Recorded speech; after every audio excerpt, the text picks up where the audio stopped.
Hello friends मोर आन eighty video आपलोक सकलोके स्वागतम जानाइछो। আজি रेसिपि লৈ আহিছো ভেজিটেবল খিচিৰি। ভেজিটেবল খিচিৰিত কি আছে চাও আহক। বন্ধাকবি, ক্যাপসিকাম, গাজৰ, আলু, ৰঙালাও আৰু বিলাহী এইখিনিকে মই কুকাৰত ফাৰ্ষ্টত ঢালি দিলো বইল হ'বলৈ। লগতে কাটি লোৱা পিয়াজখিনিকে সৰু সৰু কৰি কাটি লৈছিলো সেইখিনি ঢালি দিলো আৰু কেঁচা জলকীয়া 3-4টা মান মাজেদি দুই ফাল্টা কৰি পেলাই ঢালি দিলো। এইখিনি দি অলপ লাৰি দি আছো, অলপ মজিবলৈ দি আছো কুকাৰত, নমজিলে ভাল নালাগিব। মই বইল কৰি লোৱা নাই, ডাইৰেক্ট কেঁচাই দিছো।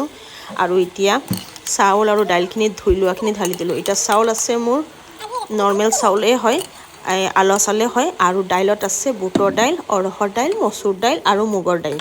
এইখিনি দাইল গোটেইখিনি মিক্স কৰি পেলাই মই এতিয়া লাৰি দি আছো। লাৰি দিয়াৰ পিছত মই অলপ লাৰি দিয়াৰ পিছত তাৰপিছত মই এতিয়া মছলাখিনি ঢালি দিম। হালধি, জলকীয়া গুড়ি, ধনিয়া গুড়ি, জিৰা গুড়ি আৰু অলপমান নিমখ এক চামুচ কৰি মই এটা প্লেটত ওলাই ৰেডি কৰি থৈ দিছোঁ। ৰমজান মাহ চলি আছে, যিহেতু ডেইলি এটা বেলেগ কিবা বনাই খাব লাগে। তাৰ বাবে আজি মোৰ ছোৱালীজনীয়ে ক'লে যে মা আজি খিচিৰি বনোৱা, খিচিৰিকে খাম। তাকে আজি খিচিৰিকে ল'লোঁ খাবলৈ কাৰণে। আপোনালোকে ঘৰত কেনেকুৱা খিচিৰি বনায় ক'বচোন। তেলত ভাজি পেলাই বনায় নাই কি তৰকা মাৰি বনায় মোক কমেণ্ট কৰি জনাব।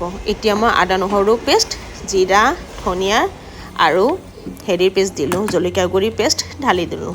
ঢালি পেলাই পানীত দি আছোঁ। পানী এটা আইডিয়া হিচাপত দিব, যিখিনি হিচাপত বনায় সেইখিনি হিচাপত আপোনালোকে পানী দিব। মই এইখিনিকে দিলোঁ পানী, যিমানখিনি মই বনাইছোঁ সেই হিচাপতে দিলোঁ।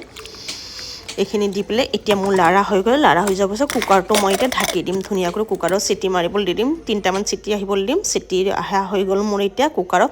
এতিয়া কুকাৰটো খুলিব লগা হ'ল। এইটো কুকাৰটো খুলিলোঁ। মোৰ খিচিৰি অলমষ্ট ৰেডি হৈ গ'ল।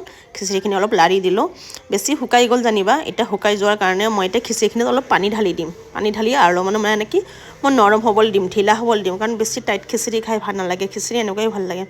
এতিয়া কেৰাহী এটাত মই শুকান জলকীয়া, পাঁচফোৰণ, নৰসিংহ পাত, গোটা জিৰা আৰু গোটা ধনিয়া দি পেলাই এইখিনিকে মই অলপমান তৰকা মৰাৰ কাৰণে ৰেডি কৰিছোঁ। এইখিনি এতিয়া মই ফ্ৰাই কৰি ল'লোঁ। ফ্ৰাই কৰি লোৱাৰ পিছত এতিয়া মই কাটি লোৱা মিহি মিহি কৰি পিঁয়াজখিনি ইয়াৰ ওপৰত দি পেলাই এইখিনিও ফ্ৰাই কৰি দি আছোঁ।